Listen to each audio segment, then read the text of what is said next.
హయగ్రీవుడు.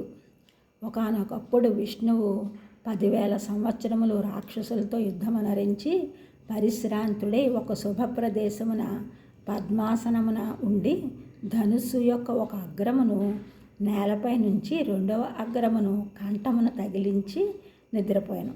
ఇంతలో దేవతలు ఒక యజ్ఞమును తలపెట్టి బ్రహ్మతో కూడి విష్ణువు చెంతకు వెళ్ళిరి. విష్ణువు నిద్రలో ఉన్న కారణంగా దేవతలు భయమొందిరి.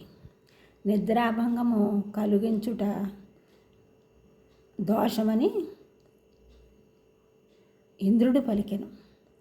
అంతటా బ్రహ్మ వమ్రి అని ఒక కీటకమును సృజించి విష్ణువు యొక్క ధనుస్సు చివరను భక్షింపుము, అప్పుడు ఆ ధనుస్సు వెనుకకు తన్ని విష్ణువునకు నిద్రాభంగము కలుగునని తెలియజేసెను.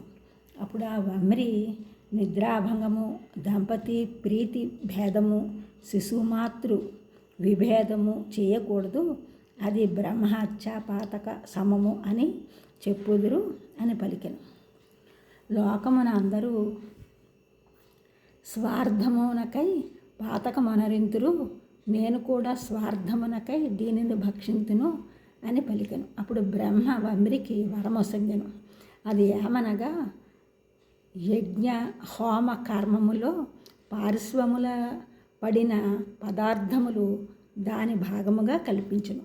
అంతటా వమ్రి విష్ణువు యొక్క ధనువు అగ్రభాగము భక్షించను.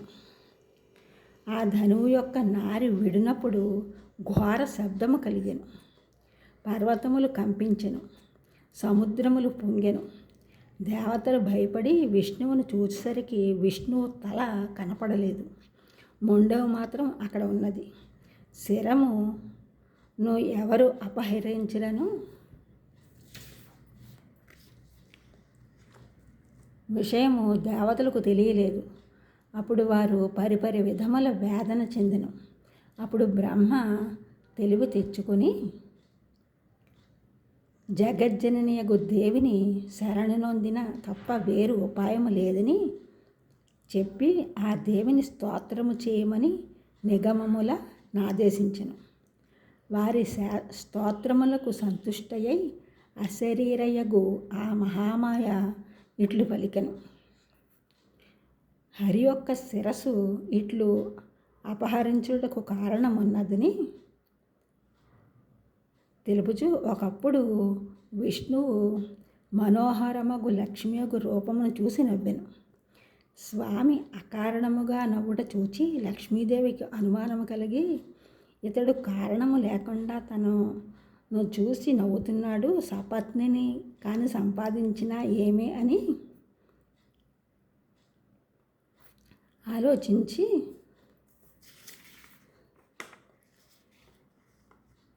దైవ ప్రేరణము వలన ఆమెలో తామస శక్తి ప్రవేశించెను. సవతి దుఃఖము కన్నా వైదవ్య దుఃఖము అల్పమని భావించి స్త్రీ స్వభావము వలనను తామస శక్తి ప్రబోధము వలనను విష్ణువు యొక్క శిరస్సు పతనమొందునని శపించెను. విష్ణువు శిరము పడుటకు ఇది ఒక కారణము. మరి ఒక కారణము కూడా ఉన్నది.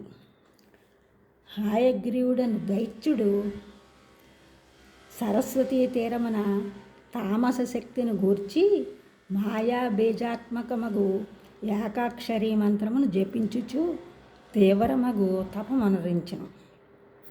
ఆ తపస్సుచే జగన్మాత ప్రసన్నురాలై తామస రూపమంది సింహవాహనముతో అతని ఎదుట సాక్షాత్కారం ఉంది వరము కోరుకొనమని అడిగాను. తనకు మరణము లేకుండా వరమియ్యమని అతడు కోరిను.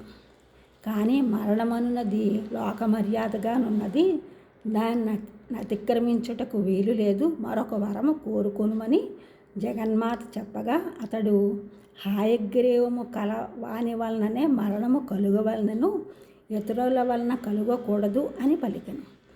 ఆ విధమైన వరము కారణముగా ఆ దైత్యుడు లోకమున పీడ కలిగించుచున్నాడు. ఆ దైత్యుని చంపగలవాడు లేడు. కావున ఒక హయము యొక్క ముఖము తెచ్చి విష్ణుమూర్తి కంఠ ప్రదేశమున త్వష్ట దానిని సంయోజింపవలైను అని పలికెను. ఇట్టి హయవదనుడు ఆ హయగ్రీవాసుని చంపగలడు అని పలికెను. ఇట్లు దేవి పలుకగా త్వష్ట ఒక అశ్వమును యొక్క ముఖమును ఖండించి హరి కంఠమును అతికెను. అప్పుడు హరి హాయగ్రీవుడై ఆ హాయగ్రీవాసుని వధించి లోకములకు సుఖమొసగెను.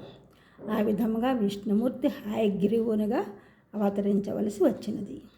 జ్ఞానానందమయం దేవం నిర్మల స్ఫటికాకృతిన్ ఆధారం సర్వవిజ్ఞానం హాయగ్రీవ ముపాస్మహే అని లోకమునందరూ హాయగ్రీవుని స్మరించి జ్ఞానము పొందగలరు. ఈ ఛానల్ చూసిన వారందరూ కూడా సబ్స్క్రైబ్ చేయండి, షేర్ చేయండి, లైక్ చేయండి, కామెంట్ చేయండి. సబ్స్క్రైబ్ చేసిన వారందరికీ కూడా కృతజ్ఞతలు. షేర్ చేసిన వారు, లైక్ చేసిన వారు, కామెంట్ చేసిన వారందరికీ కూడా ధన్యవాదములు.